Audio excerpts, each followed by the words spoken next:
Hello guys, very good morning. Welcome to KPS Shri Shamliya शिक्षण संस्थान द्वारा संचालित कल्पना पब्लिक स्कूल की ऑनलाइन कक्षाओं में मैं कृष्ण कुमार शर्मा एक बार फिर से आप सभी प्यारे विद्यार्थियों का तहे दिल से हार्दिक अभिनंदन करता हूं। प्यारे विद्यार्थियों, आज के इस मैथमेटिक्स के सेशन में हम बात करेंगे ज्योमेट्री के बारे में। और ज्योमेट्री में जो आज हमारा टॉपिक रहेगा वो होगा सर्किल। तो आज हम प्रारंभ करते हैं वर्त।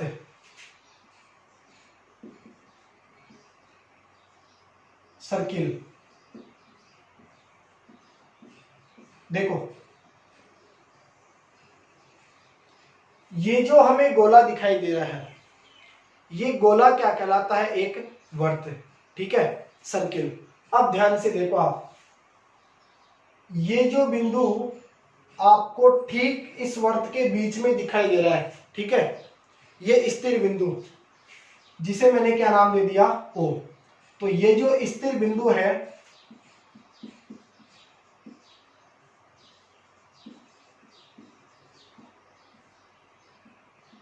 ये स्थिर बिंदु क्या होगा? इस वर्त का केंद्र। ठीक है, वर्त का केंद्र। क्लियर? अब देखो ध्यान से, वर्त का ये जो केंद्र है ये ठीक इस वर्त के बीच में स्थित होता है।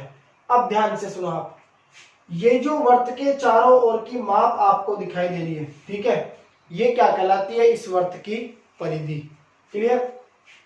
ये क्या हो गई हमारे पास? वर्त की परिधि। और वर्त की परिधि बराबर फॉर्मूला क्या होता है? 2πr। ठीक है, और ये जो बीच वाला संपूर्ण भाग आपको जो दिखाई दे रहा है, ये क्या कहलाएगा? आपका वर्त का क्षेत्रफल। ठीक है, और वर्त का क्षेत्रफल क्या होता है? πr²। क्लियर? अब देखो आप ध्यान से, यहां ये जो r है, ये r क्या है? वर्त की त्रिज्या। ठीक है, अब आपके मन में ये प्रश्न उठेगा कि सर वर्त की त्रिज्या क्या होती है? तो देखो आप ध्यान से, जैसे मान लीजिए इस वर्त की परिधि के ऊपर स्थित ये बिंदु आपने क्या ले लिया? P। ठीक है, ये P क्या है? वर्त की परिधि पर स्थित कोई बिंदु। ये हो गया वर्त की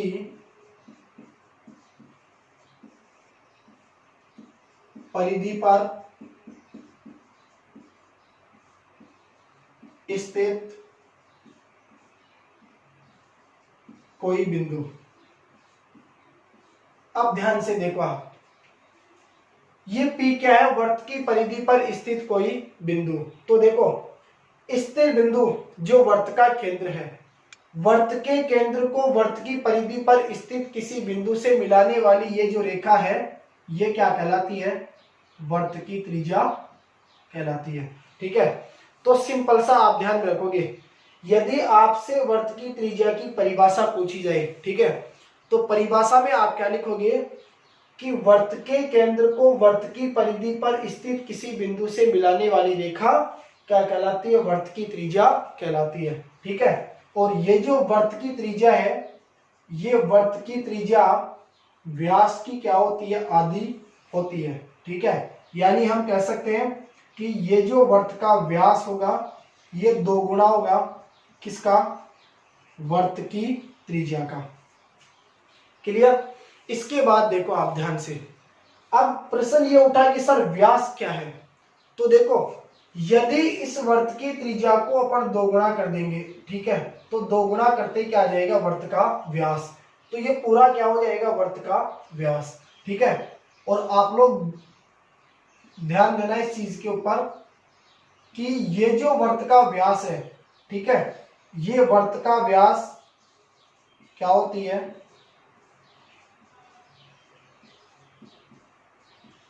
सबसे बड़ी जीवा। ठीक है, ये ध्यान रखोगे आप। ठीक है, और इसे क्या कहा जाता है, जीवा को आप चाप कर्ण भी कह सकते हो। ठीक है, चाप कर्ण कहो या जीवा, दोनों का मतलब एक ही होता है। ठीक है, तो ये चीज आप ध्यान रखोगे कि सबसे बड़ी जीवा, ठीक है, वर्त की सबसे बड़ी जीवा क्या होती है, वर्त का व्यास। देखो दूसरी चीज, वर्त की त्रिज्या चारों तरफ क्या होती है, बराबर होती है।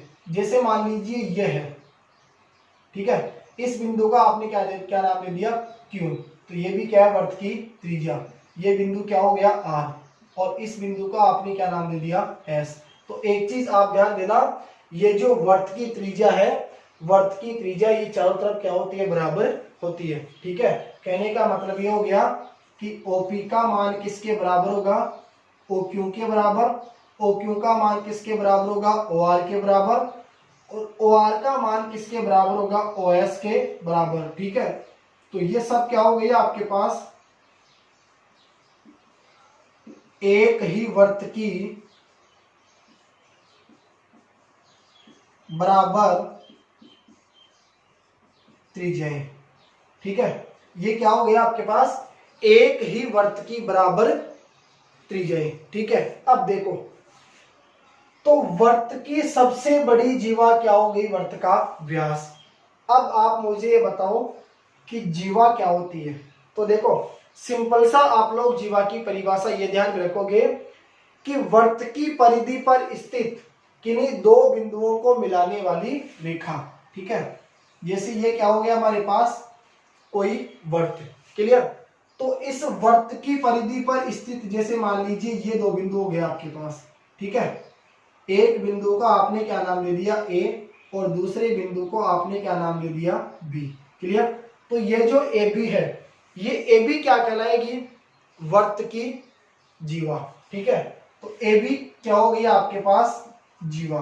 क्लियर, तो परिभाषा आप क्या ध्यान रखोगे कि वर्त की परिधि पर स्थित दो बिंदुओं को मिलाने वाली रेखा।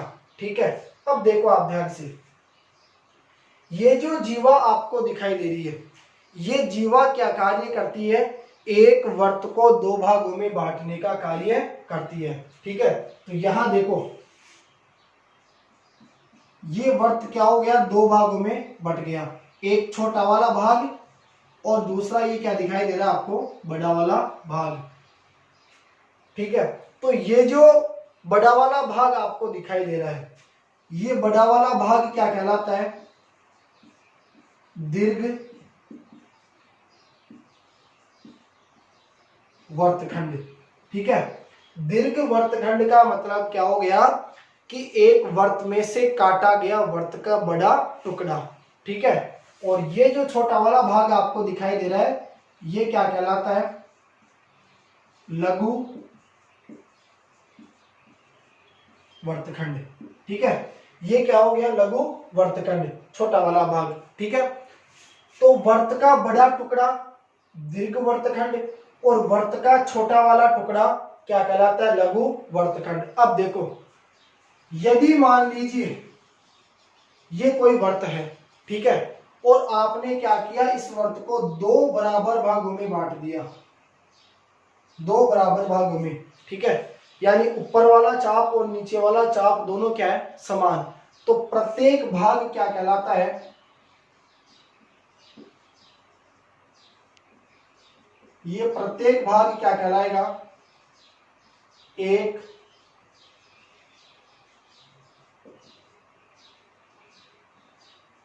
अर्धवर्त। ठीक है, तो सिंपल सा आप ये ध्यान रखोगे, यदि किसी वर्त को दो बराबर भागों में बांट दिया जाए तो प्रत्येक भाग क्या कहलाता है, एक अर्धवर्त कहलाता है। ठीक है, इसके बाद देखो नेक्स्ट, अब हम बात करते हैं, तो दीर्घ वर्तखंड और लघु वर्तखंड आ गया। ठीक है, देखो लघु वर्तखंड या वर्तखंड का मतलब एक ही होता है। अगर आपसे लघु वर्तखंड या वर्तखंड का क्षेत्रफल पूछा जाए, ठीक है, तो उसका फॉर्मूला आप ध्यान रखोगे। देखो यहां आप नोट कर लेना अपनी नोटबुक में कि वर्तखंड का क्षेत्रफल, ठीक है, या आप कह सकते हो लघु वर्तखंड का क्षेत्रफल, दोनों का मतलब एक ही है। तो इसका फॉर्मूला होगा पाई आर स्क्वायर थीटा बटा 360 minus 1/2 R square sine theta. Clear. लघु वर्तखंड का क्षेत्रफल या हम कह सकते हैं वर्तखंड का क्षेत्रफल ज्ञात करने का फॉर्मूला क्या होता है, पाई आर स्क्वायर थीटा बटा 360 minus 1/2 R square sine theta. Clear.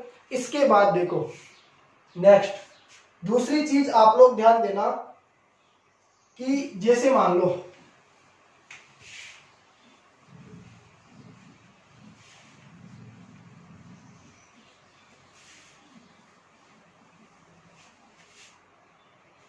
ये हमने क्या बना लिया, एक वर्त। ठीक है। अब देखो आपको पता है कि वर्त के यहां ठीक बीच में क्या स्थित होता है, वर्त का केंद्र। क्लियर। अब देखो दो त्रिज्याएं, जैसे एक त्रिज्या हमारे पास ये हो गई, ठीक है, और दूसरी त्रिज्या ये हो गई, इसे नाम दे दिया ए बी, और ये वर्त का केंद्र क्या हो गया, ओ। ठीक है। तो आप सबको मालूम है कि सर ओ ए बराबर ओ बी, ठीक है, ओ ए बराबर ओ बी क्या है, एक ही वर्त की बराबर त्रिज्याएं। क्लियर। अब देखो आप ध्यान से, तो वर्त की एक वर्त की दो त्रिज्याओं द्वारा काटा गया ये टुकड़ा। ठीक है। तो ये जो एक वर्त की दो त्रिज्याओं के द्वारा काटा गया टुकड़ा है ये क्या कहलाता है आपके पास, त्रिज्यखंड। ठीक है। अब देखो अगर दो त्रिज्याएं, एक वर्त की दो त्रिज्याएं वर्त को दो टुकड़ों में काट दे तो प्रत्येक टुकड़ा क्या कहलाता है, त्रिज्यखंड कहलाता है। ठीक है। तो ये जो बड़ा वाला भाग है ये क्या कहलाएगा आपका, लघु त्रिज्यखंड। ठीक है। और ये जो छोटा वाला भाग आपको दिखाई दे रहा है ये क्या कहलाएगा, सॉरी ये तो क्या होगा आपका दीर्घ त्रिज्यखंड, और ये क्या होगा लघु त्रिज्यखंड। क्लियर। तो देखो त्रिज्यखंड या लघु त्रिज्यखंड का मतलब एक ही होता है। क्लियर। तो सिंपल सी आप ये परिभाषा ध्यान रखोगे कि किसी वर्त की दो त्रिज्याओं द्वारा काटा गया टुकड़ा क्या कहलाता है, त्रिज्यखंड कहलाता है। ठीक है। और ये जो ए बी आपको दिखाई दे रही है ये ए बी क्या है, इस त्रिज्यखंड के चाप की लंबाई। आप ध्यान रखना त्रिज्यखंड के चाप की लंबाई ज्ञात करने का जो फॉर्मूला है वो होता है पाई आर थीटा बटा 180 डिग्री। ठीक है। या आप लिख सकते हैं 2 पाई आर थीटा बटा 360। क्लियर। एक ये दोनों का मतलब।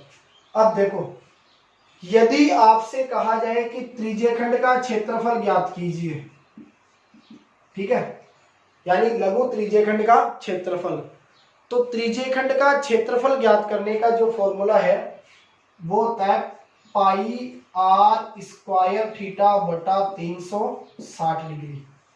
क्लियर। नेक्स्ट देखो आप इसके बाद ये क्या पढ़ा हमने, एक वर्त का त्रिज्यखंड। ठीक है। अब इसके बाद देखो नेक्स्ट हम बात करते हैं, यहां तक क्लियर हो गया। देखो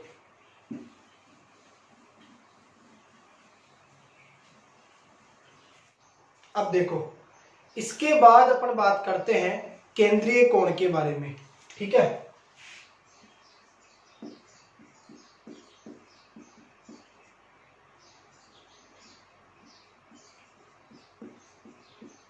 केंद्रीय कोण ध्यान से सुनो। केंद्रीय कोण का मतलब होता है एक ऐसा कोण जिसका शीर्ष वर्त के केंद्र पर स्थित हो। ठीक है। जैसे ये क्या है हमारे पास कोई एक वर्त। ठीक है। तो देखो एक ऐसा कोण जिसका शीर्ष वर्त के केंद्र पर क्या हो, स्थित। तो जैसे ये वर्त का केंद्र हो गया। ठीक है। और यहां कोई कोण बन रहा है, ठीक है, ये क्या हो गया आपका कोण थीटा, ये वर्त का केंद्र O। क्लियर। तो देखो सिंपल सा आप ये ध्यान रखना कि वर्त के केंद्र पर बनने वाला कोण, क्लियर, क्या कहलाता है, केंद्रीय कोण।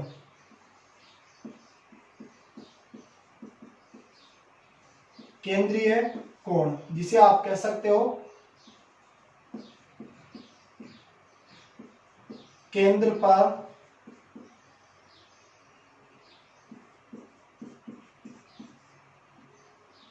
अंतरित कोण, ठीक है। केंद्र पर अंतरित कोण का मतलब होता है वर्त के केंद्र पर बनने वाला कोण। क्लियर। अब देखो इसके बाद अपन बात करेंगे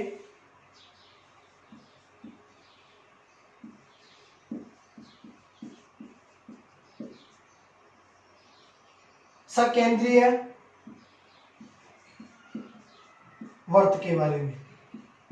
देखो सकेंद्रीय वृत्त सिंपल सा आप लोग याद रखना, ऐसे वर्त जिनका केंद्र एक हो परंतु त्रिज्याएं क्या हो, अलग अलग, ठीक है, ये सिंपल सा ध्यान रखोगे आप। ऐसे वर्त जिनका केंद्र एक हो परंतु उनकी त्रिज्याएं क्या हो, अलग अलग, वो क्या कहलाते हैं, सकेंद्रीय वृत्त कहलाते हैं, ठीक है। तो देखो ये क्या किया हमने, दो वर्त बना दिए, ठीक है, और ये जो दो वर्त हमने बनाए हैं ये दो ऐसे वर्त हैं जिनका केंद्र एक है, ये केंद्र O, परंतु इनकी त्रिज्याएं क्या होगी, अलग अलग। क्लियर। ये होगी छोटे वाले वर्त की त्रिज्या और इसको आप आगे बढ़ा दोगे, ठीक है, तो ये क्या बन जाएगी, बड़े वाले वर्त की त्रिज्या। क्लियर। अब देखो बड़े वाले वर्त की त्रिज्या को हमने क्या मान लिया, R1, और छोटे वाले वर्त की त्रिज्या को क्या मान लिया, R2। तो R1 का जो मान होगा वो बड़ा होगा किससे, R2 से। तो इसका मतलब है कि R1 क्या है, बड़े वाले वर्त की त्रिज्या, और R2 क्या है, छोटे वाले वर्त की त्रिज्या। क्लियर। तो सकेंद्रीय वृत्त का मतलब होता है दो ऐसे वर्त जिनका केंद्र क्या हो एक परंतु त्रिज्याएं क्या हो, अलग अलग, वो क्या कहलाते हैं, सकेंद्रीय वृत्त कहलाते हैं, ठीक है। R1 का जो मान है वो R2 से क्या होगा, बड़ा।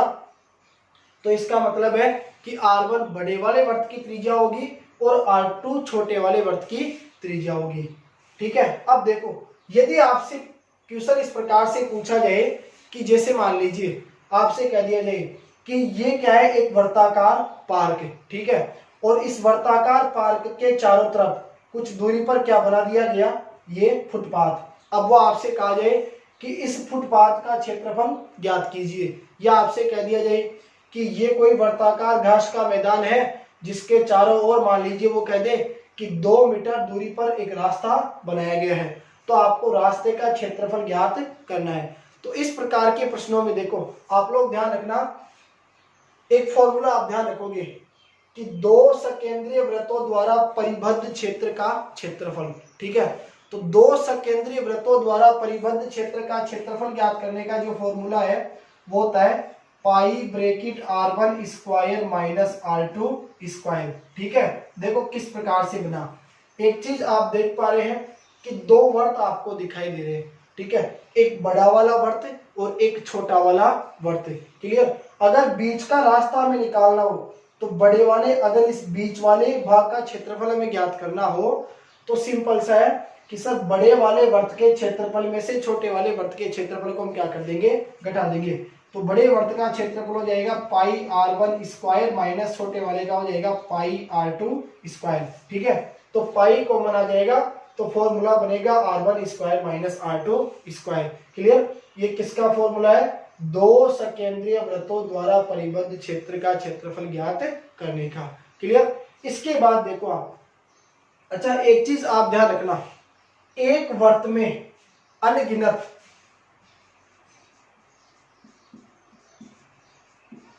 इसका मतलब हो गया जिसकी कोई गणना नहीं हो, ठीक है। एक वर्त में अनगिनत त्रिज्या और व्यास खींचे जा सकते हैं। ठीक है, इसके बाद देखो अब हम बात करते हैं नेक्स्ट इंपॉर्टेंट चीजों के बारे में। क्लियर?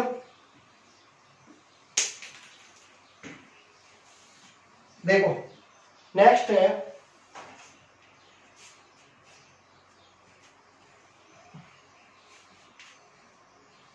सबसे पहली कंडीशन, ध्यान से सुनो आप। पहली कंडीशन है कि वृत्त में समान लंबाई की जीवाएं केंद्र पर समान कोण अंतरित करती है। ठीक है, अब ध्यान से सुनो आप मेरी बात। ये क्या बना लिया हमने, एक वृत्त। ठीक है, अच्छा बना। अब ध्यान से देखो आप, ये वृत्त हो गया। क्लियर? तो ये क्या है, इस वृत्त का केंद्र। अब मैं आपसे कहूं कि हमें क्या करना है, इस वृत्त में दो जीवाएं खींचनी है। ठीक है, और दो ऐसी जीवाएं खींचेंगे जिनकी लंबाइयां आपस में क्या होगी, समान। ठीक है, तो आपने क्या किया कि सर एक जीवा हमने ये खींच दी, ठीक है, और दूसरी जीवा हमने ये खींच दी। क्लियर? ये दो जीवाएं आपने खींच दी। क्लियर? एक जीवा को आपने नाम दे दिया साहब ए बी। ठीक है, और दूसरी जीवा को आपने क्या नाम दे दिया, बी सी, या मान लो आप नाम दे सकते हो इसे सी डी। ठीक है, अब ध्यान से सुनो आप, एक जीवा हो गई ए बी और एक जीवा कौन सी हो गई, सी डी। मैंने आपको बताया था जीवा क्या करती है, वृत्त को दो भागों में बांटने का कार्य करती है। ठीक है, तो देखो ये जो जीवा ए बी है, जीवा ए बी, ठीक है, ये जीवा ए बी किसके बराबर है, जीवा सी डी के बराबर। क्लियर? अब देखो एक वृत्त की दो जीवाएं जो क्या है, समान लंबाई की, तो अगर किसी वृत्त में दो जीवाएं समान लंबाई की खींची जाए तो ध्यान रखना वो दोनों जीवाएं केंद्र पर समान कोण अंतरित करती है। इन जीवाओं द्वारा जो यहां केंद्र के ऊपर कोण बनेंगे, ये केंद्र के ऊपर बनने वाले कोण क्या होंगे, बराबर। ठीक है, इस प्रकार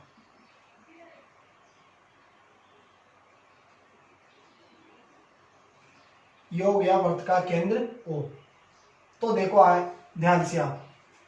ठीक है, तो कहने का मेरा मतलब आपसे यह है कि यदि किसी वृत्त में दो जीवाएं खींची जाए और अगर दोनों जीवाएं समान लंबाई की हो, ठीक है, तो उन दोनों जीवाओं द्वारा केंद्र पर अंतरित कोण क्या होंगे, समान होंगे। तो आप कह सकते हो कि सर ये जो कोण ए ओ बी बन रहा है, ठीक है, ए ओ बी, इसका मान किसके बराबर होगा, कोण सी ओ डी के बराबर। क्लियर? इसके बाद देखो आप, यदि इसके विपरीत हम बात करें तो ये कह सकते हैं कि यदि किसी वृत्त में वृत्त के केंद्र पर बने दो कोण बराबर हो, ठीक है, या देखो आप कह सकते हो कि यदि किसी वृत्त में दो जीवाओं द्वारा केंद्र पर अंतरित कोण बराबर हो तो वह दोनों जीवाएं समान लंबाई की होती है। ठीक, दूसरी चीज, दूसरी बात आप ये ध्यान रखोगे कि यदि किसी वृत्त में दो जीवाएं समान लंबाई की खींची जाए, ठीक है, तो वह दोनों जीवाएं केंद्र से क्या होती है, समदूरस्थ होती है। ठीक है, यानी समान दूरी पर स्थित होती है। देखो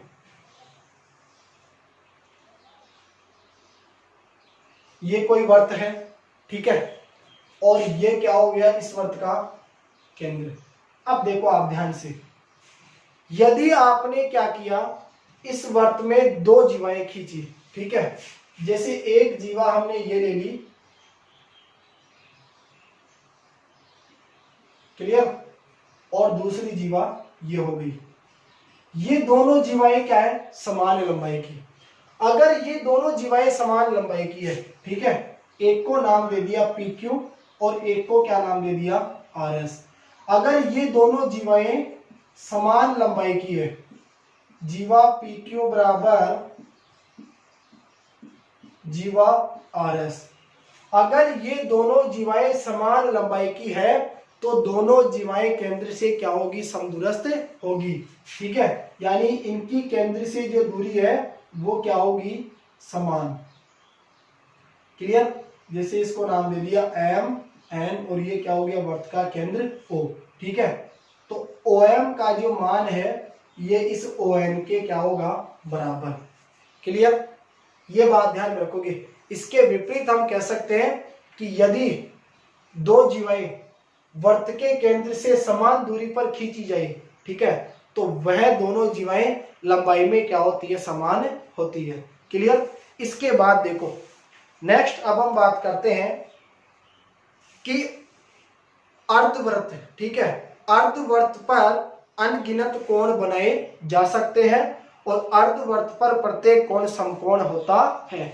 अब ध्यान से सुनिए आप मेरी बात। अर्धवृत्त, अभी हमने पढ़ा था कि यदि किसी वृत्त को दो बराबर भागों में बांट दिया जाए, ठीक है, जैसे ये क्या हो गया हमारे पास कोई एक वृत्त। क्लियर, थोड़ा सा बड़ा बना लेते हैं अपन इसको। ठीक है, देखो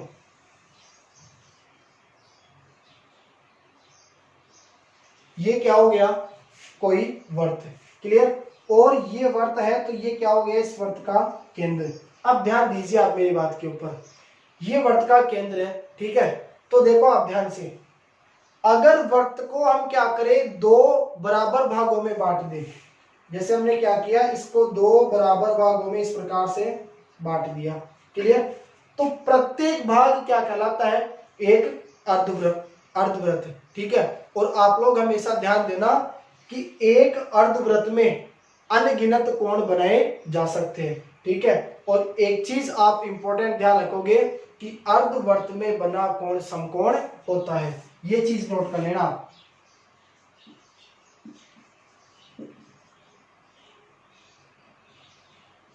अर्धवृत्त में बना कोण समकोण होता है। ठीक है, ये ध्यान रखोगे आप। अर्धवृत्त में बना कोण क्या होता है, समकोण होता है। जैसे मान लीजिए इस अर्धवृत्त में आपने क्या किया, ये कोण बना दिया। ठीक है, तो आप ध्यान रखोगे ये कोण क्या होगा, आपका समकोण। क्लियर। इसी प्रकार जैसे मान लीजिए आपने क्या किया, अर्धवृत्त में इस प्रकार ये कोई कोण बना दिया। ठीक है,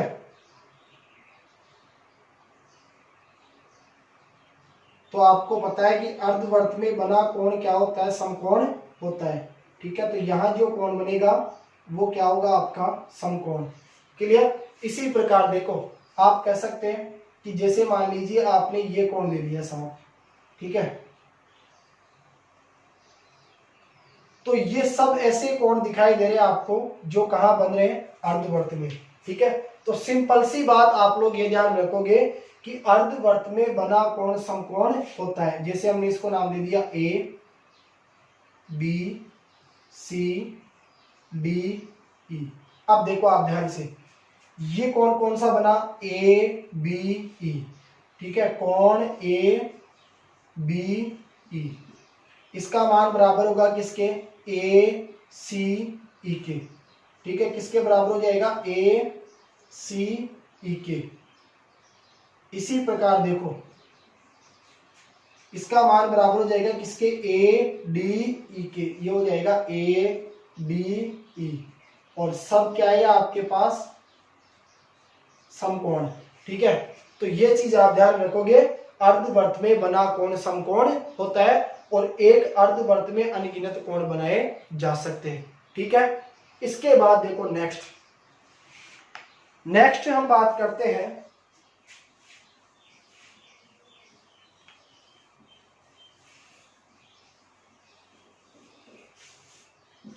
अब देखो भैया आप ध्यान से, इसके बाद है कि यदि दो वृत्त, ठीक है, एक दूसरे को स्पर्श करें। क्लियर, तो स्पर्श बिंदु उनके केंद्रों को मिलाने वाली रेखा पर स्थित होता है। देखो इसके दो कंडीशन है, ठीक है। यदि दो वर्त एक दूसरे को क्या करे, स्पर्श करे, एक वर्त ये हो गया, क्लियर, छोटा बना लेते हैं अपन इसको, जैसे एक वर्त ये है और दूसरा वर्त ये हो गया, क्लियर। अब एक चीज आप देख पा रहे हैं कि दोनों वर्त क्या कर रहे हैं, एक दूसरे को स्पर्श, ठीक है। या इस प्रकार भी हो सकता है कि जैसे मान लीजिए ये वर्त आपने बना दिया और एक वर्त आपने ये बना दिया, ठीक है, तो ये भी ये हो गए अंतः स्पर्श, ठीक है। तो यहाँ भी दोनों वर्त इस बिंदु पर क्या कर रहे हैं, एक दूसरे को स्पर्श कर रहे हैं, और यहाँ भी ये दोनों बिंदु एक दूसरे को क्या कर रहे हैं, स्पर्श कर रहे हैं, ठीक है। तो ये क्या हो जाएगा, इस वर्त का केंद्र, जैसे मान लीजिए आपने क्या नाम दे दिया O1, और ये क्या हो गया, इस दूसरे वाले वर्त का केंद्र, जिसको आपने क्या नाम दे दिया O2, ठीक है। और ये हो गई दोनों वृत्तों के केंद्रों को मिलाने वाली रेखा, क्लियर। इसी प्रकार देखो, जैसे मान के चलो ये क्या हो गया, बड़े वाले वर्त का केंद्र O1, और ये क्या हो गया, छोटे वाले वर्त का केंद्र O2, ठीक है। ये क्या हो गई, दोनों वृत्तों के केंद्रों को मिलाने वाली रेखा, और ये क्या हो गया आपका स्पर्श बिंदु। देखो पहले तो ये जान लेते हैं स्पर्श बिंदु क्या होता है। देखो स्पर्श बिंदु का मतलब होता है कि जैसे मान लीजिए ये आपके पास कोई वर्त है, ठीक है, क्लियर, ये कोई वर्त हो गया। अब आपको क्या करना है, इस वर्त पर स्पर्श रेखा खींचनी है। स्पर्श रेखा का मतलब होता है कि आपको एक ऐसी रेखा खींचनी है जो इस वर्त की परिधि पर स्थित किसी बिंदु को टच करते हुए गुजरे, ठीक है। तो जैसे मान लो ये क्या खींच दिया आपने, कोई स्पर्श रेखा, क्लियर, ये स्पर्श रेखा हो गई। तो जिस बिंदु के ऊपर यह स्पर्श करेगी, ठीक है, जैसे इसको आपने क्या नाम दे दिया, AB, तो ये जो AB है, ये AB क्या कहलाएगी, स्पर्श रेखा, ठीक है। AB क्या हो गई, एक स्पर्श रेखा। AB कौन से बिंदु पर वर्त को स्पर्श कर रही है, P को। तो ये जो P है, ये P क्या कहलाएगा, आपका स्पर्श बिंदु, क्लियर। तो देखो यहां कहने का मतलब क्या था कि यदि दो वर्त एक दूसरे को क्या करे, स्पर्श, ठीक है। अगर दो वर्त एक दूसरे को स्पर्श करे, ठीक है, तो जो स्पर्श बिंदु होगा वह स्पर्श बिंदु कहाँ स्थित होगा, उन दोनों वृत्तों के केंद्रों को मिलाने वाली रेखा पर स्थित होगा, ठीक है। नेक्स्ट देखो, स्पर्श रेखा आ गई। अच्छा, आप लोग हमेशा ध्यान रखना, एक स्पर्श बिंदु पर, ठीक है, एक स्पर्श बिंदु पर केवल एक स्पर्श रेखा खींची जा सकती है, ठीक है। जैसे ये स्पर्श बिंदु P है, तो इसके ऊपर आप केवल एक ही स्पर्श रेखा खींच सकते हैं, ठीक है। दूसरी चीज आपको ध्यान रखनी है, ये वर्त का केंद्र हो गया O, क्लियर। तो आप लोग हमेशा ध्यान रखना, वर्त की जो त्रिज्या होती है, ये वर्त की त्रिज्या स्पर्श रेखा के ऊपर क्या होती है, लंब होती है। तो OP लंब हो जाएगी किसके ऊपर, AB के ऊपर। ये इंपॉर्टेंट बात आप सभी ध्यान रखोगे बच्चों।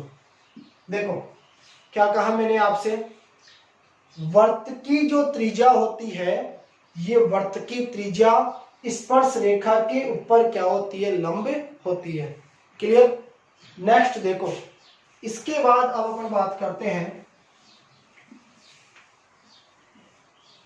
प्रतिच्छेदी रेखा के बारे में। एक ऐसी रेखा जो किसी वर्त के आर पार गुजर जाए, ठीक है, ये वर्त हो गया, ये रेखा क्या कर गई, इस वर्त के आर पार गुजर गई, ठीक है। और इस रेखा को मान लीजिए आपने क्या नाम दे दिया साहब, AB। तो ये जो AB है, ये AB क्या कहलाएगी,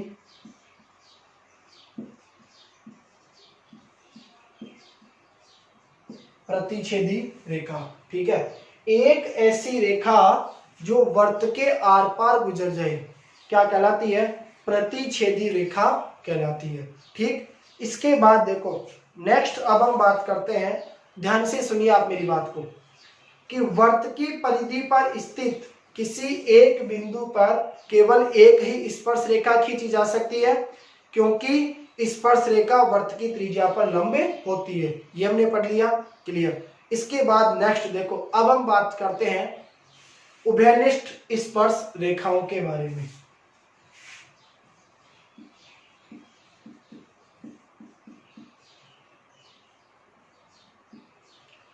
उभयनिष्ठ स्पर्श रेखा,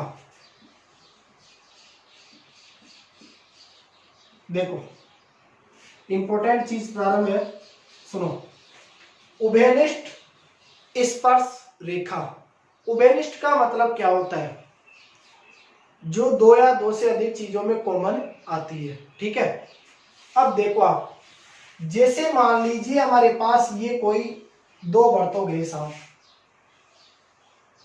ठीक है। अब हमें क्या चाहिए? उभयनिष्ठ स्पर्श रेखा। हमें एक ऐसी स्पर्श रेखा खींचनी है जो क्या होनी चाहिए? उभयनिष्ठ होनी चाहिए। तो देखो, जैसे आपने ये रेखा खींच दी, ठीक है, तो आप देख पा रहे हैं कि सर ये जो रेखा है ये ऐसी रेखा है जो दोनों वृत्तों को क्या कर रही है? स्पर्श कर रही है, क्लियर। दोनों वृत्तों को क्या करती है? स्पर्श करती है, ठीक है, क्लियर। इसी प्रकार देखो, एक आप ये खींच सकते हैं,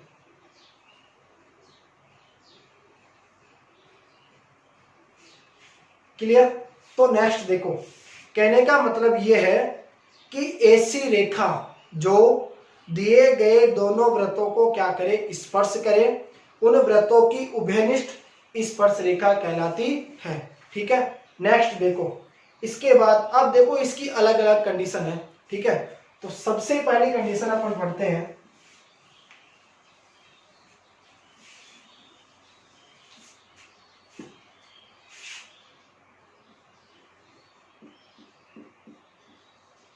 देखो पहली स्थिति ध्यान से सुनो आप।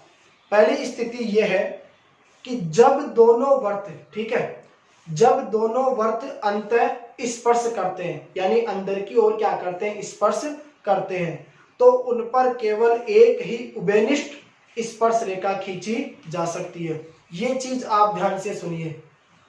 अगर दो वृत्त क्या करे? अंतः स्पर्श करे, देखो इस प्रकार से, जैसे एक वृत्त ये हो गया और दूसरा वृत्त ये हो गया, ठीक है।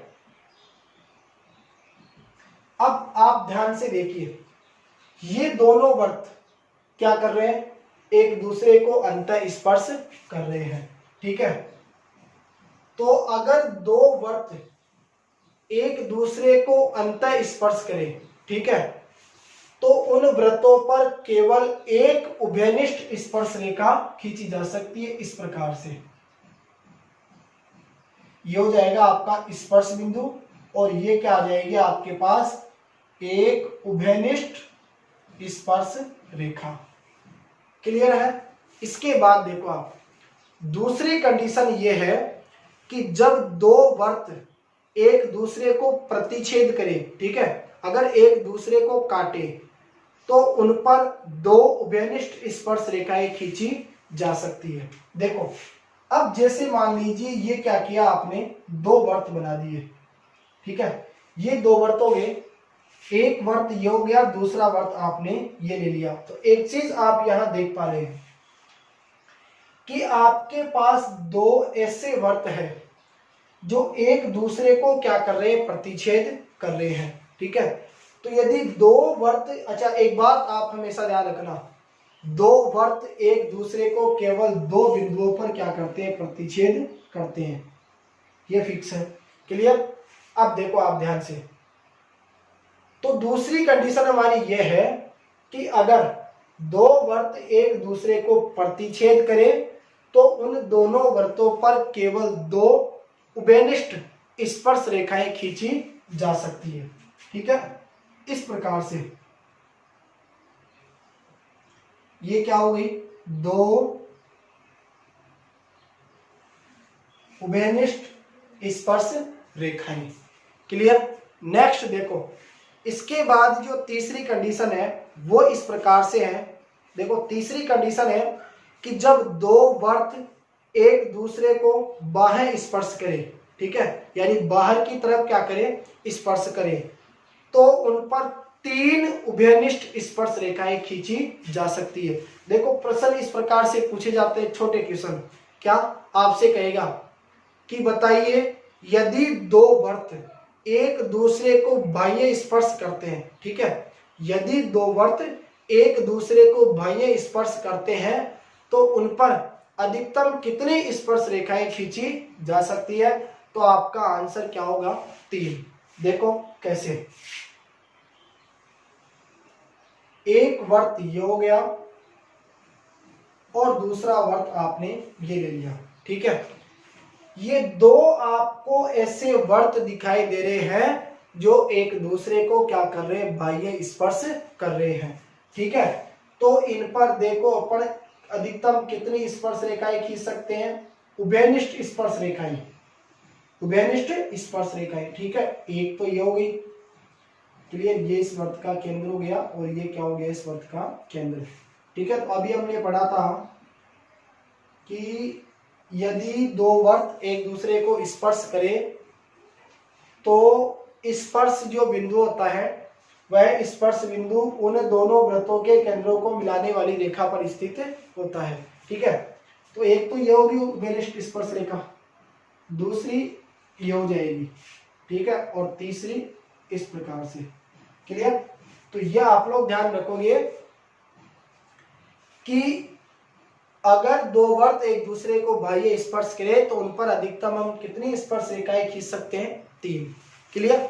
नेक्स्ट देखो, अगली जो कंडीशन है वो इस प्रकार से है कि अगर मान लीजिए दो वर्त आपको दे दी जाए, ठीक है, और वो दोनों वर्त एक दूसरे को स्पर्श नहीं करे, ठीक है, दूर हो, क्लियर। जब दो वृत्त, देखो जब दो वृत्त अप्रतिच्छेदी हो, यानी एक दूसरे को प्रतिच्छेद नहीं करे, स्पर्श भी नहीं करे, ठीक है, तो उन पर 4 उभयनिष्ठ स्पर्श रेखाएं खींची जा सकती है। देखो एक वर्त आपने ये ले लिया, ठीक है, और दूसरा वर्त आपके पास ये हो गया, तो ये दो ऐसे वर्त हैं जो एक दूसरे को प्रतिच्छेद नहीं कर रहे हैं, यानी एक दूसरे से दूर दूर है, स्पर्श भी नहीं कर रहे हैं, ठीक है। तो अगर इन दोनों वृत्तों पर हमें स्पर्श रेखाएं खींचनी हो तो आप देखना कि अधिकतम कितनी स्पर्श रेखाएं खींची जा सकती है, ठीक है। तो देखो सिंपल सा है, एक तो ये होगी, क्लियर, ये वाली रेखा, एक ये हो गई आपके पास, 2, क्लियर, तीसरी ये हो जाएगी, 3, और चौथी ये हो गई इस प्रकार से। तो कहने का मतलब ये हो गया कि यदि दो वर्त एक दूसरे को प्रतिच्छेद नहीं करे, यानी स्पर्श नहीं करे, दूर दूर हो, तो उन वृत्तों पर अधिकतम कितनी उभयनिष्ठ, ठीक है, स्पर्श रेखाएं खींची जा सकती है, 4, क्लियर। 2 तिर्यक स्पर्श रेखाएं हो गई और 2 इस प्रकार से सीधी, क्लियर। नेक्स्ट देखो, इसके बाद अब हम बात करते हैं उभयनिष्ठ अनुस्पर्श रेखाओं के बारे में, ठीक है। अब जो हमारा अगला टॉपिक है वो है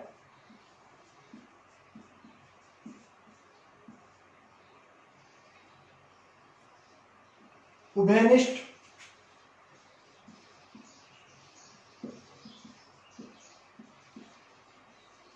अनुस्पर्श रेखाएं, ठीक है। देखो क्या लिखा है यहां मैंने, उभयनिष्ठ अनुस्पर्श रेखाएं। ध्यान से सुनिए आप कि उभयनिष्ठ अनुस्पर्श रेखाएं क्या होती है। देखो यदि दोनों वर्त उभयनिष्ठ स्पर्श रेखा के एक ही ओर स्थित हो, ठीक है, ध्यान से सुनना आप मेरी बात, यदि दोनों वर्त, आपके पास 2 वर्त हो, ठीक है, और यदि दोनों वर्त उभयनिष्ठ स्पर्श रेखा के एक ही ओर क्या हो, स्थित, ठीक है। तो ऐसी उभयनिष्ठ स्पर्श रेखा को क्या कहा जाता है? उभयनिष्ठ अनुस्पर्श रेखा कहते हैं। अब ध्यान से सुनो आप मेरी बात। एक वर्त हमारा ये हो गया और दूसरा वर्त ये हो गया। क्लियर? अब देखो आप एक चीज, ये हमने क्या खींची? एक उभयनिष्ठ स्पर्श रेखा। ठीक है। तो देखो इसका मतलब क्या है? ये ऐसी रेखा है जो दोनों वर्तों को क्या करती है? स्पर्श करती है। यानी क्या है? एक उभयनिष्ठ स्पर्श रेखा। लेकिन एक चीज आप देख पा रहे हैं कि दोनों जो वर्त हैं, ये दोनों वर्त इस रेखा के एक ही ओर क्या है? स्थित है। तो ये क्या कहलाएगी? उभयनिष्ठ अनुस्पर्श रेखा। इसी प्रकार यदि हम ये रेखा खींचे तो एक चीज आप देख पा रहे हैं कि ये जो दोनों वर्त है, इन दोनों वर्तों को ये रेखा क्या कर रही है? स्पर्श कर रही है, और दोनों वर्त इस रेखा के एक ही ओर क्या है? स्थित। ठीक है। तो सिंपल सी बात ये ध्यान रखोगे कि अगर दोनों वर्त उभयनिष्ठ स्पर्श रेखा के एक ही तरफ होते हैं, ठीक है, तो वह क्या कहलाती है? उभयनिष्ठ अनुस्पर्श रेखा। क्लियर? नेक्स्ट देखो, अगर हमें इस उभयनिष्ठ, ठीक है, इस उभयनिष्ठ स्पर्श रेखा की क्या ज्ञात करनी हो? लंबाई। तो उसका फॉर्मूला होता है अंडरवुड दोनों वृत्तों के केंद्रों के बीच की दूरी का स्क्वायर माइनस त्रिज्याओं के अंतर का स्क्वायर। देखो, यदि आपको उभयनिष्ठ अनुस्पर्श रेखा की क्या ज्ञात करनी हो? लंबाई। देखो,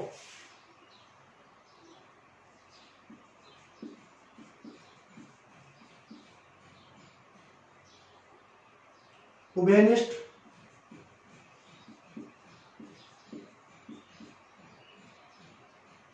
अनुस्पर्श रेखा की लंबाई। ध्यान से सुनिए आप मेरी बात। अगर आपको इस उभयनिष्ठ अनुस्पर्श रेखा की क्या ज्ञात करनी हो? लंबाई। ठीक है। तो उभयनिष्ठ अनुस्पर्श रेखा की लंबाई ज्ञात करने का जो फॉर्मूला है वो क्या बनेगा? अंडरवुड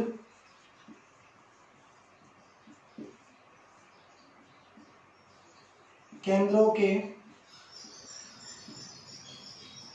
बीच की दूरी का स्क्वायर माइनस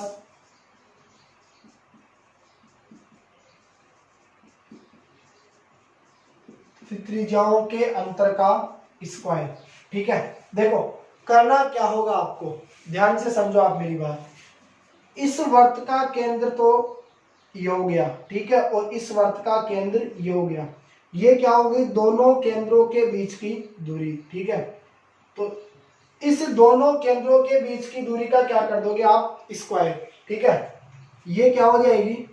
इस वाले वर्त की त्रिज्या, और ये क्या हो गई? इस वाले वर्त की त्रिज्या। ठीक है। तो दोनों त्रिज्याओं का अंतर निकाल लोगे। देखो, प्रश्न को किस प्रकार से सोल्व करेंगे अपन। ठीक है, ध्यान से सुनो। प्रश्न में आपको क्या दे दिया जाए कि दो वृत्तों के केंद्रों के बीच की दूरी। ठीक है। इन दोनों वृत्तों के केंद्रों के बीच की दूरी आपको दे दी, तो आप क्या करोगे? दोनों वृत्तों के केंद्रों के बीच की जो दूरी है, ठीक है, इसका क्या कर दोगे? वर्ग। स्क्वायर कर दिया। क्लियर? फिर आप क्या करोगे? बड़े वाले वर्त की त्रिज्या में से छोटे वाले वर्त की त्रिज्या को घटा दोगे, तो आपके पास क्या आ जाएगा? त्रिज्याओं का अंतर, और उसका क्या कर दोगे? स्क्वायर। दोनों को आप घटाकर उसका अंडरूट निकालोगे तो आपके पास क्या आ जाएगा? उभयनिष्ठ अनुस्पर्श रेखा की लंबाई। क्लियर? नेक्स्ट देखो, यह लंबाई आ जाएगी आपके पास यहां से लेकर यहां तक के बीच की दूरी। ठीक है। नेक्स्ट देखो, इसके बाद अब हम बात करते हैं, देखो, उभयनिष्ठ तिर्यक स्पर्श रेखाएं। ठीक है। तिर्यक का मतलब क्या होता है? तिरछी रेखा। आप सब जानते हैं तिर्यक शब्द का मतलब क्या होता है? तिरछा। ठीक है। तो देखो, सिंपल सी बात आप ध्यान रखना,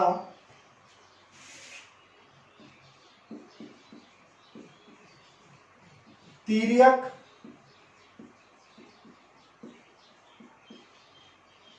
उभयनिष्ठ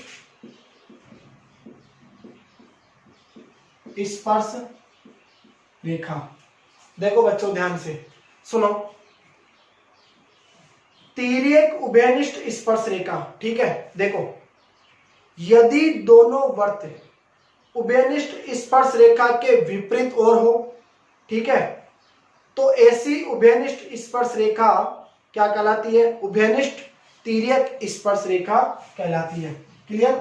जैसे एक वर्त ये हो गया और दूसरा वर्त आपने ये ले लिया, तो देखो ये आपने क्या खींची? एक तिर्यक स्पर्श रेखा, ठीक है। तो एक चीज आप देख पा रहे हैं कि ये वर्त इस रेखा के इधर है और ये वर्त इस रेखा के ऊपर, ठीक है। तो दोनों विपरीत हो रहे कि नहीं है भाई? एक यदि नीचे की ओर है तो दूसरा ऊपर की ओर है, ठीक है। इसी प्रकार ये दोनों वर्त भी क्या है?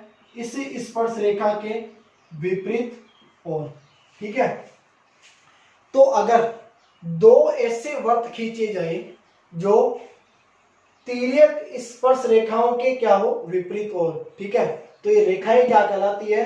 तिर्यक उभयनिष्ठ स्पर्श रेखा। और यदि आपको इस तिर्यक उभयनिष्ठ स्पर्श रेखा की जैसे मान लीजिए क्या ज्ञात करनी हो आपको? ये लंबाई, ठीक है। तो इसकी लंबाई ज्ञात करने का जो फॉर्मूला बनेगा ये क्या हो जाएगी? दोनों वृत्तों के केंद्रों के बीच की दूरी, ठीक है। ये हो जाएगी इस वाले वृत्त की त्रिज्या और ये हो जाएगी इस वाले वृत्त की त्रिज्या, ठीक है। तो देखो इसका फॉर्मूला आप लोग ध्यान रखना, अंडरवुड, ठीक है, फिर आ जाएगा दोनों वृत्तों के केंद्रों के बीच की दूरी का स्क्वायर माइनस, ठीक है, दोनों वृत्तों की त्रिज्याओं के योग का स्क्वायर। यहां क्या करना है आपको? योग, ठीक है। जो पहला वाला फॉर्मूला आपने पढ़ा था वहां प्लस की जगह आपको क्या करना है? अंतर की जगह आपको यहाँ क्या करना है? योग लेना है, प्लस, ठीक है। तो सिंपल सा आप ध्यान रखना, यदि तिर्यक उभयनिष्ठ स्पर्श रेखा की लंबाई ज्ञात करनी हो, ठीक है, तो तिर्यक उभयनिष्ठ स्पर्श रेखा की लंबाई बराबर अंडरवुड, क्लियर, फिर आ जाएगा दोनों वृत्तों के केंद्रों के बीच की दूरी का स्क्वायर माइनस दोनों वृत्तों की त्रिज्याओं के योग का स्क्वायर, क्लियर। नेक्स्ट देखो, इसके बाद अब हम बात करते हैं, ध्यान से सुनना आप मेरी बात को, ठीक है। किसी एक बाह्य बिंदु से, बाह्य बिंदु का मतलब होता है कि जैसे मानकर चलिए, देखो ये हमारे पास क्या हो गया? कोई वर्त, ठीक है, ये आपने कोई वर्त ले लिया, क्लियर, ये वर्त हो गया। तो ये बिंदु क्या हो गया? इस वर्त का केंद्र, ठीक है। इस वर्त के केंद्र को आपने क्या नाम दे दिया? ओ। ओ क्या है? इस वर्त का केंद्र। अब देखो इस वर्त के बाहर जैसे मान लीजिए आपने ये क्या ले लिया? कोई बिंदु, ठीक है, और इस बिंदु को मैंने क्या नाम दे दिया? पी। तो ये जो बिंदु पी आपको दिखाई दे रहा है, ये बिंदु पी क्या हो गया आपके पास? बाह्य बिंदु, ठीक है। अब देखो आप ध्यान से, किसी एक बाह्य बिंदु से किसी एक वर्त पर अधिक से अधिक दो स्पर्श रेखाएं खींची जा सकती है, ठीक है, और वे लंबाई में क्या होगी? समान होगी। तो ये चीज आप ध्यान से सुनो मेरी बात। सबसे पहले जैसे हमने ये ओ केंद्र वाला क्या ले लिया? वर्त, ठीक है, और इस ओ केंद्र वाले वर्त के बाहर आपने एक बिंदु ले लिया, कौन सा? पी, ठीक है। अब आप क्या करोगे? इस बाह्य बिंदु पी से इस वर्त के ऊपर क्या खींचोगे? स्पर्श रेखाएं। तो ये चीज दिमाग में गांठ बांध लेना कि बाह्य बिंदु से वर्त के ऊपर हम अधिकतम केवल दो स्पर्श रेखाएं खींच सकते हैं, ठीक है। और जो हम दो स्पर्श रेखाएं खींचेंगे वो दोनों स्पर्श रेखाएं लंबाई में क्या होगी? समान होगी, ठीक है। तो देखो बाह्य बिंदु से ये आपने क्या किया? वर्त के ऊपर दो स्पर्श रेखाएं खींच दी, ठीक है, इस प्रकार से। ये पी हो गया आपका बाह्य बिंदु, क्लियर। अब देखो, तो इस बाह्य बिंदु से वर्त के ऊपर अधिकतम हम कितनी स्पर्श रेखाएं खींच सकते हैं? केवल दो स्पर्श रेखाएं खींच सकते हैं। और जो दो स्पर्श रेखाएं खींचेंगे वो दोनों स्पर्श रेखाएं लंबाई में क्या होगी, बराबर होगी। ठीक है, तो जैसे मान लीजिए इस स्पर्श रेखा को आपने नाम दे दिया PA और इस स्पर्श रेखा को आपने क्या नाम दे दिया, PB। तो आप लोग हमेशा ध्यान रखना, ये जो स्पर्श रेखा PA है, ठीक है, ये PA जो स्पर्श रेखा है ये किसके बराबर होगी, PB के बराबर। क्लियर। नेक्स्ट देखो दूसरी चीज, ये क्या हो गई, इस वर्त की त्रिज्या। ठीक है, और ये भी क्या हो गई, वर्त की त्रिज्या। तो आप कह सकते हो कि सर OA का जो मान है वो किसके बराबर है, OB के बराबर। क्यों है, क्योंकि ये क्या है, एक ही वर्त की त्रिज्याएं, ठीक है, जो आपस में क्या होती है, बराबर होती है। क्लियर। अब देखो बच्चों आप ध्यान से, अभी हमने पढ़ा था कुछ समय पहले कि सर वर्त का जो केंद्र होता है, ठीक है, वर्त का केंद्र स्पर्श रेखा के ऊपर, सॉरी, ये जो वर्त की त्रिज्या होती है, ठीक है, ये वर्त की त्रिज्या स्पर्श रेखा के ऊपर क्या होती है, लंब होती है। तो सिंपल सी बात है, यहाँ कितने डिग्री का कोण बनेगा, 90 डिग्री का, और यहाँ भी कितने डिग्री का कोण बनेगा, 90 डिग्री का। तो कोण A का मान किसके बराबर होगा, कोण B के बराबर। क्लियर। जो दोनों कितने डिग्री दिए हुए आपको, 90 डिग्री, और यदि दोनों का आप योग करोगे, ठीक है, तो ये आपको प्राप्त होगा 90 और 90 180। अब एक चीज आप देख पा रहे हैं, ध्यान से सुनिए मेरी बात, OA और OB एक ही वर्त की क्या होगी, त्रिज्या। ठीक है, वर्त की त्रिज्या स्पर्श रेखा के ऊपर क्या होती है, लंब। ठीक है, एक चीज आप यहां देखो, ये क्या बन रहा है आपके पास, एक चतुर्भुज। ठीक है, और चतुर्भुज में कितने कोण होते हैं, टोटल 4 कोण होते हैं। क्लियर। चतुर्भुज के चारों कोणों का योग कितना होता है, 360। यदि इन दोनों कोणों का योग 180 डिग्री आ गया तो निश्चित है कि सर इन दोनों कोणों का जो मान होगा वो भी क्या आएगा, 180 डिग्री। तो आप ये कह सकते हो कि यदि किसी बाह्य बिंदु से वर्त के ऊपर स्पर्श रेखाएं खींची जाए, ठीक है, तो वर्त के ऊपर बनने वाला जो, वर्त के केंद्र के ऊपर बनने वाला कोण जो है, ये कोण और इन दोनों स्पर्श रेखाओं के प्रतिच्छेदी बिंदु पर बनने वाला जो कोण है, इन दोनों का योग किसके बराबर होता है, 180 डिग्री के बराबर होता है। ठीक है, तो यह आ जाएगा आपके पास कोण, देखो वर्त के केंद्र के ऊपर कौन सा कोण बन रहा है, AOB। ठीक है, तो कोण AOB प्लस कोण APB का जो मान है वो किसके बराबर होगा, 180 डिग्री के बराबर। ठीक है, नेक्स्ट देखो इसके बाद अब हम बात करते हैं कि वर्त के व्यास द्वारा, ठीक है, वर्त के व्यास द्वारा परिधि पर बनने वाले कोण समकोण होते हैं। ये हमने पढ़ लिया कि वर्त का व्यास मतलब क्या करेगा, वर्त को 2 बराबर भागों में बांटेगा। तो प्रत्येक भाग क्या बनेगा, अर्धवर्त, और अर्धवर्त में बना कोण क्या होता है, समकोण होता है। पढ़ लिया ये हमने। नेक्स्ट देखो दूसरी चीज, वर्त की जीवा द्वारा, ठीक है, वर्त की जीवा द्वारा परिधि पर एक ही ओर बनने वाले कोण समान होते हैं। देखो इसका मतलब क्या है, इस चीज को आप लोग पहचानो ध्यान से। यहां मैंने आपसे क्या कहा, जैसे मान लीजिए आपने क्या किया, एक वर्त बना लिया। ठीक है, ये हमने क्या बना लिया, एक वर्त। क्लियर। और इस वर्त में आपने ये क्या खींच दी, ये वर्त में आपने क्या खींच दी, एक जीवा। ठीक है, और जैसे इसको अपन ने क्या नाम दे दिया, AB। ठीक है, अब देखो ये वर्त में आपने क्या खींची, एक जीवा। ठीक है, तो इस जीवा के द्वारा इस वर्त की परिधि के ऊपर एक ही और जितने भी कोण बनेंगे उन सब कोणों का मान आपस में क्या होगा, बराबर। तो देखो परिभाषा क्या है कि वर्त की जीवा द्वारा परिधि पर एक ही ओर बनने वाले कोण क्या होते हैं, बराबर होते हैं। ठीक है, अब देखो ये परिधि है, इसके एक की ओर जैसे ऊपर ले लिया, इस परिधि के द्वारा एक की ओर आपने ये कोण बना दिया, बना कि नहीं बना, बन गया।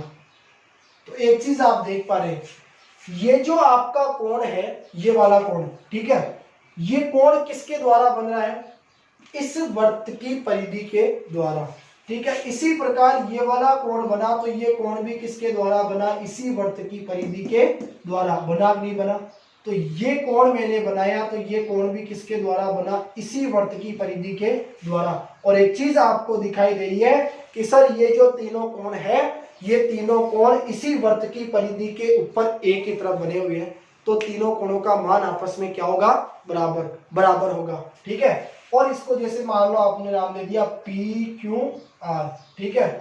तो कोण ए पी बी का मान बराबर होगा कोण ए क्यू बी के बराबर, और इसका मान बराबर होगा कोण ए आर बी के बराबर, ठीक है। तीनों का मान आपस में क्या हो गया, बराबर। क्लियर, कोई दिक्कत। नेक्स्ट देखो, इसके बाद हम बात करते हैं कि चक्रीय चतुर्भुज के समपूरक कोण, चक्रीय चतुर्भुज के सम्मुख कोण समपूरक होते हैं। देखो सबसे पहली चीज, एक तो आप लोग ये ध्यान में रखोगे कि पूरक कोण, देखो सिंपल सा याद रखना, अगर दो कोणों को जोड़ने पर, ठीक है, यदि दो कोणों को जोड़ने पर उनका योग 90 डिग्री प्राप्त हो, तो वे आपस में क्या कहलाते हैं, पूरक कोण कहलाते हैं, ठीक है। आपसे कह दिया जाए कि 35 डिग्री का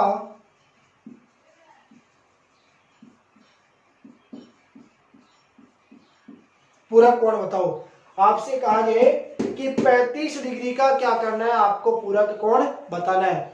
तो आपको पता है कि दो कोणों को जोड़ने पर अगर उनका योग 90 डिग्री प्राप्त हो, तो वो आपस में क्या कहलाते हैं, पूरक कोण कहलाते हैं। तो 35 डिग्री का पूरक कोण ज्ञात करने के लिए आपको क्या करना होगा, 90 डिग्री में से किसको घटाना होगा, 35 डिग्री को, ठीक है। तो 90 में से 35 आप घटाओगे तो बचेगा क्या, 55। क्लियर, क्योंकि 55 5 30, वो 55 और 5 60 और 30 90, ठीक है। तो 55 डिग्री। एक आप ध्यान रखोगे,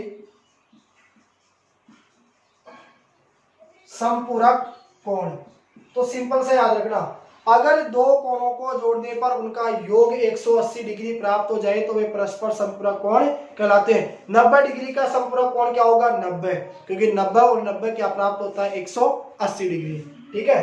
तो देखो चक्रीय चतुर्भुज, चक्रीय चतुर्भुज का मतलब होता है यदि किसी चतुर्भुज के चारों शीर्ष वृत्त की परिधि पर स्थित हो, तो वह क्या कहलाता है, चक्रीय चतुर्भुज कहलाता है, ठीक है।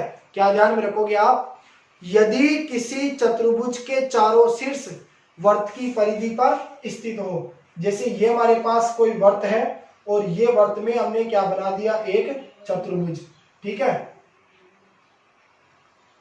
तो एक चीज आप देख पा रहे हैं, इस चतुर्भुज को हमने क्या नाम दिया, ए बी सी डी।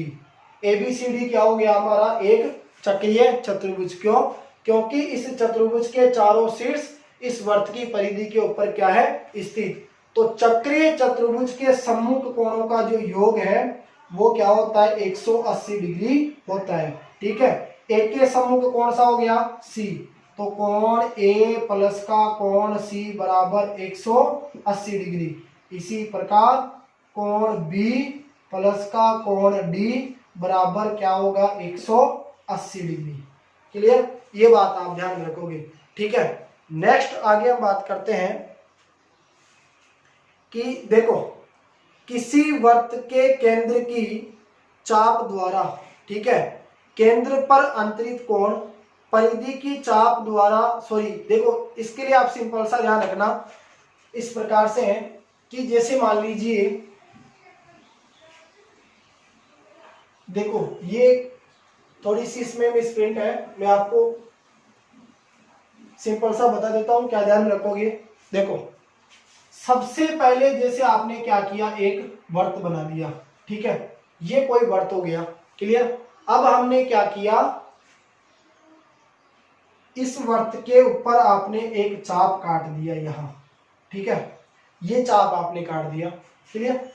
और ये क्या हो गया, इस वर्त का केंद्र। ठीक है। अब देखो, इस चाप द्वारा वर्त के केंद्र पर जो कोण बनेगा, ठीक है, वो इस प्रकार से होगा। क्लियर। A B.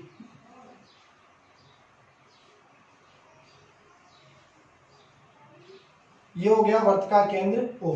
अब ध्यान से सुना आप मेरी बात। मैंने आपसे कहा चाप ए बी, ठीक है, चाप ए बी द्वारा केंद्र पर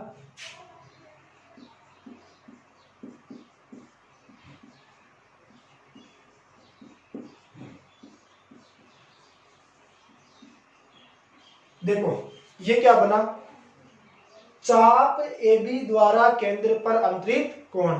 तो देखो सिंपल सा आप लोग ये ध्यान में रखोगे कि किसी चाप द्वारा वर्त के केंद्र पर अंतरित कोण उसी चाप द्वारा वर्त की शेष परिधि पर अंतरित कोण के दोगुने के क्या होता है, बराबर होता है। ठीक है। इसको क्या नाम दे दिया आपने, पी। तो ये बात आप लोग ध्यान से सुन लेना मेरी। ठीक है। यहां जो कोण बनेगा, इस कोण का मान इस कोण के दोगुने के क्या होगा, बराबर। तो देखो परिभाषा आप लोग क्या याद रखोगे कि किसी चाप द्वारा, ठीक है, किसी चाप द्वारा वर्त के केंद्र पर अंतरित कोण उसी चाप द्वारा वर्त की शेष परिधि पर अंतरित कोण के दोगुने के बराबर होता है। ठीक है। तो ये जो कोण आपके पास ए ओ बी बन रहा है, इसका मान 2 गुणे के बराबर होगा, किसके, कोण ए पी बी के बराबर। ये ध्यान में रखोगे आप। ठीक है। क्लियर। इसके बाद देखो नेक्स्ट बात यह है कि देखो वर्त के केंद्र से, ठीक है, वर्त के केंद्र से जीवा पर डाला गया लंब उस जीवा को क्या करता है, संधिभाजित करता है। अब देखो सबसे पहले ये हमने क्या बना दिया, एक वर्त। क्लियर। ये वर्त आपने बना दिया। ठीक है। और ये क्या हो गया, इस वर्त का केंद्र ओ। ये आपने क्या ले ली, एक जीवा। ठीक है। इस जीवा को आपने क्या नाम दे दिया, ए बी।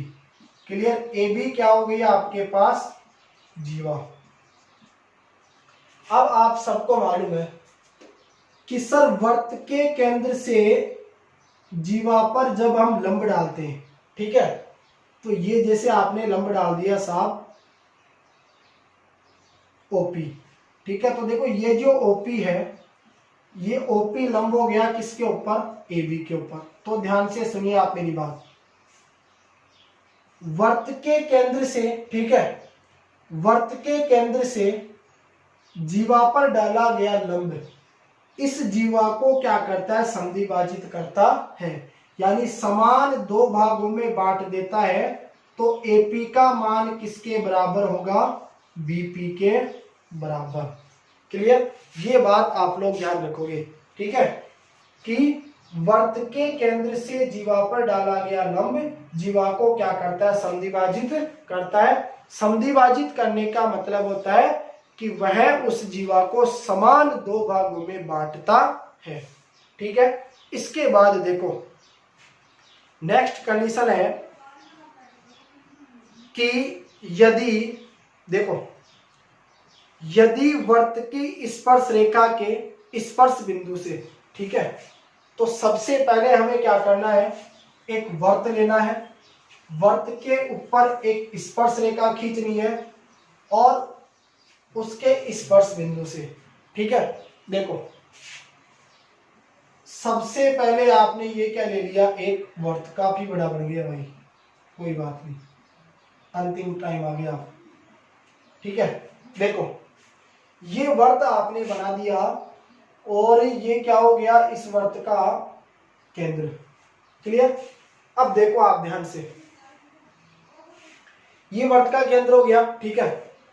इस पे आपने ये क्या खींची, एक स्पर्श रेखा।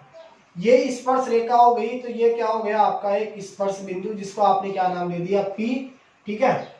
इसको आपने नाम दे दिया साहब A B। क्लियर। अब देखो, यदि वर्त की स्पर्श रेखा के स्पर्श बिंदु से एक जीवा खींची जाए, आपने यहां से ये क्या खींची, एक जीवा। देखो ध्यान से समझते जाना आप मेरी बात को, बहुत इंपॉर्टेंट चीज है ये, ध्यान से सीख लिया तो बिल्कुल भी कंफ्यूजन नहीं होगा, ठीक है। इसको अपन ने क्या नाम दे दिया, PQ। क्लियर। देखो सबसे पहले हमने क्या किया, एक वर्त बनाया, वर्त बना दिया। फिर हमने वर्त के ऊपर क्या लिया, एक स्पर्श बिंदु P, उससे स्पर्श रेखा खींची, कौन सी, AB। स्पर्श बिंदु से फिर हमने एक जीवा खींची, जीवा कौन सी, PQ, ठीक है। ये वर्त का केंद्र हो गया O। अब देखो, यदि वर्त की स्पर्श रेखा के स्पर्श बिंदु से एक जीवा खींची जाए, ठीक है, तो इस जीवा के द्वारा, क्लियर, इस जीवा के द्वारा स्पर्श रेखा के साथ बनाया गया कोण, देखो इस जीवा के द्वारा, ये जो जीवा है, इस जीवा के द्वारा स्पर्श रेखा के साथ बनाया गया कोण कौन सा होगा, ये वाला कोण, ठीक है, जिसको आप क्या नाम दोगे, कोण QPA। क्लियर, QPA आ गया, ठीक है। तो बनाया गया कोण जीवा द्वारा एकांतर वर्तखंड के कोण के बराबर होता है। तो देखो इस जीवा के द्वारा ये क्या हो गया, एकांतर वर्तखंड, ठीक है। और यहां जैसे मान लीजिए ये क्या बन गया, कोई कोण,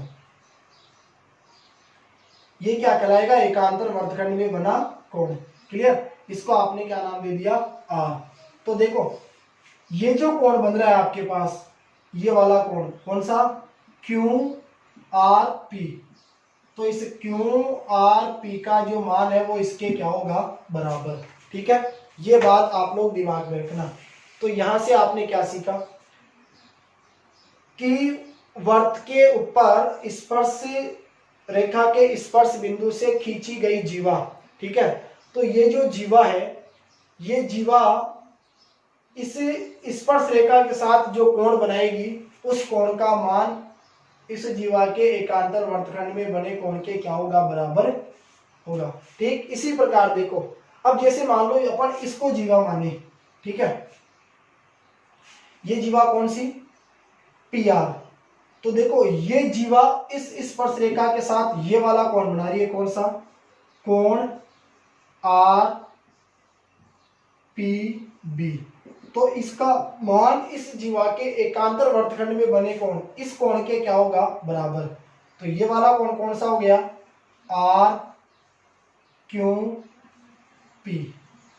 क्लियर।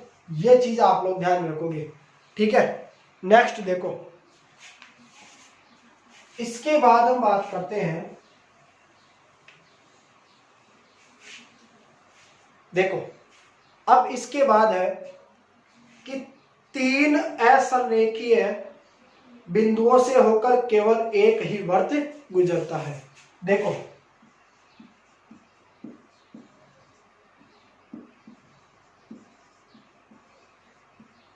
संरेख बिंदु और एक आता है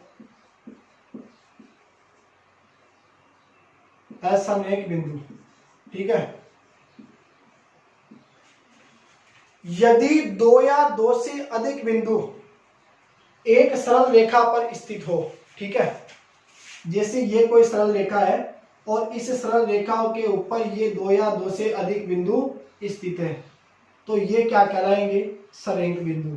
लेकिन यदि 2 या 2 से अधिक बिंदु एक रेखा पर स्थित नहीं हो, ठीक है, तो वो क्या कहलाते हैं, असंरेख बिंदु कहलाते हैं। अब मैंने आपसे क्या कहा कि 3 असंरेख यानी अलग अलग रेखा पर, ठीक है, 3 असंरेख बिंदुओं से होकर केवल एक ही वर्त गुजरता है।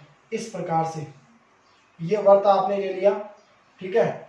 और देखो 3 असंरेख बिंदु इस प्रकार से हो गए, 1 2 3, ठीक है। तो ये आपको दिखाई दे रहे 3 असंरेख बिंदु, क्लियर। तो मैंने आपसे क्या कहा कि 3 असंरेख बिंदुओं से होकर केवल एक ही वर्त गुजरता है। क्लियर। और दूसरी चीज, 3 संरेख बिंदुओं पर एक भी वर्त नहीं खींचा जा सकता है। ठीक है।